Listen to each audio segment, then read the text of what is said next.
Welcome back to the channel everybody, Sudhindra here again, and today I want to talk about the upcoming POCO X3 and share my opinion. I will also be comparing it with just launched Realme 7 Pro, upcoming Samsung M51 and its younger brother POCO X2 itself. So stay tuned till the end of the video. While we are waiting for POCO F2 desperately, we are getting X3 instead. We have started to see lot of details in last week or so, including specifications, photos, and there was a leaked unboxing video too. This is the phone that POCO is taunting to kill OnePlus Nord. Well, we'll see how true is that in a moment. But before we get there, if this is your first time here, consider subscribing to the channel and ring the bell to get notified whenever I post an awesome tech video. Friends, I am giving away OnePlus Bullet Z once the channel reaches 500 subscribers. To participate in it, you have to be publicly subscribed to the channel, watch the video till the end, make sure you hit the like button. POCO, just like OnePlus, is very special to me. I was one of the very first few to buy POCO F1 and POCO always meant value, an incredible price to performance, what OnePlus used to be. Let's first quickly look at the key specifications that we saw through various leaks and what is expected from this phone. We see a 6.67-inch display with 120Hz refresh rate, the same that we saw in POCO X2. However, this time with a single punch hole camera. We see a side mounted fingerprint scanner. That means this is yet another IPS LCD display. I would have preferred to have an AMOLED display with 90Hz refresh rate than an IPS LCD with 120Hz refresh rate. POCO X2 has a decently bright display, but if POCO decides to go with the displays with Redmi Note 9 series of phones, it's going to be a bummer. But what is more interesting about the display is it has got a 240Hz touch sampling rate. It's now entering the flagship level touch sampling rate and it's going to be butter smooth and extremely responsive to your touch. Coming to the heart of the matter, POCO X3 is the world's first phone that is powered by newly launched Snapdragon 732G processor. It might be an overclocked 730G processor with marginal increase in performance. We have seen 730G in many phones. Heck, we have seen this in POCO X2, Moto One Fusion Plus, Realme X2 and even the upcoming Google Pixel 4a is powered by the same processor. It's a strong performer for the price and offers great balance between performance and battery life. We might see a minor gain in performance in 732G from 730G. Coming to the cameras, it has a quad camera setup with a primary 64 megapixel Sony sensor, maybe the same sensor that we saw in X2, but the sensor size looks tad larger in the images, which should result in sharper images and even low light performance should be a lot better. We have to wait for the launch and see if the sensor is actually large or not. It is supported by 3 more cameras, an 8 megapixel ultra wide sensor, a 2 megapixel depth sensor and for a change a 5 megapixel macro sensor. A 20 megapixel selfie camera is doing its duty in the front.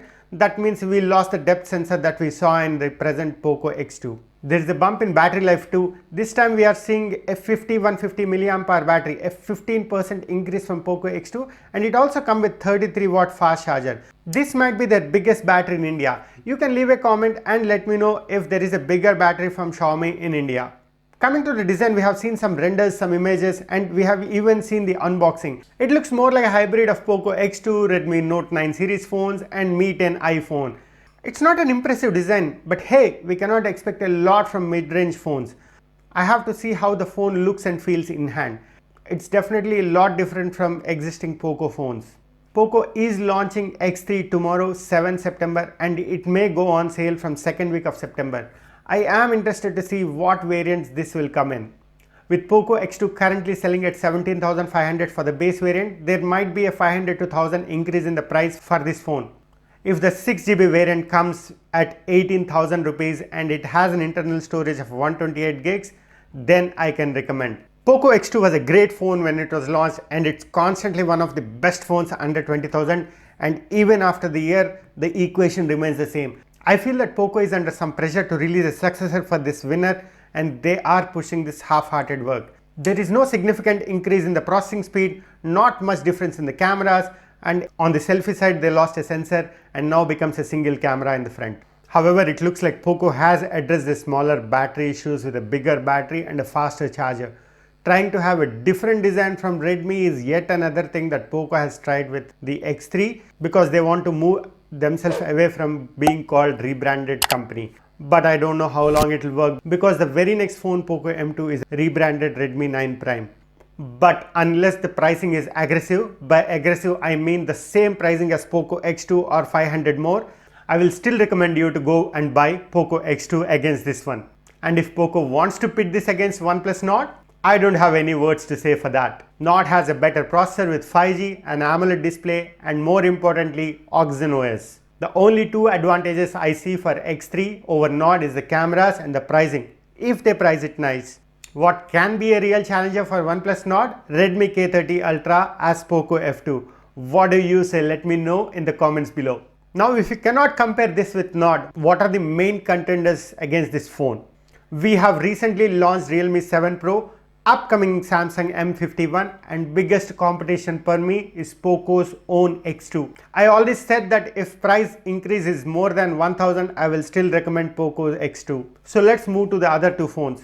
Coming to the Realme 7 Pro, Realme has done a tremendous job with it. It has an AMOLED display with a whopping 65 watt fast charger. It might have a lower powered Snapdragon 720G, but you will not see any difference in your day-to-day productivity.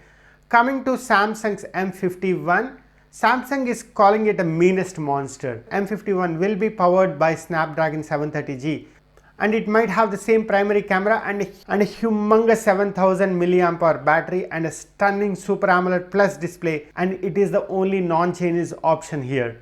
And I don't think Samsung is trying to get greedy here. The leak suggests that it might be priced around 24,000. Even though it is expensive for Snapdragon 730G processor phone, it's an offering from Samsung that makes it special. Comparing these with Poco X3, if X3 want to be successful like X2, it all narrows down to pricing. I do my best to answer every question, and if you have any question at all, put them in the comments below. You can always find me in my other social media, Facebook, Twitter and Instagram, and you can join my community in Telegram where you can interact with me directly. If you like this video, do let me know by giving it a thumbs up. If you didn't like, feel free to hit the dislike button twice. Tweet it, share it, and if you haven't joined yet, join the Tech Platter family by hitting the subscribe button below. Alright, we're done here. See you in the next video.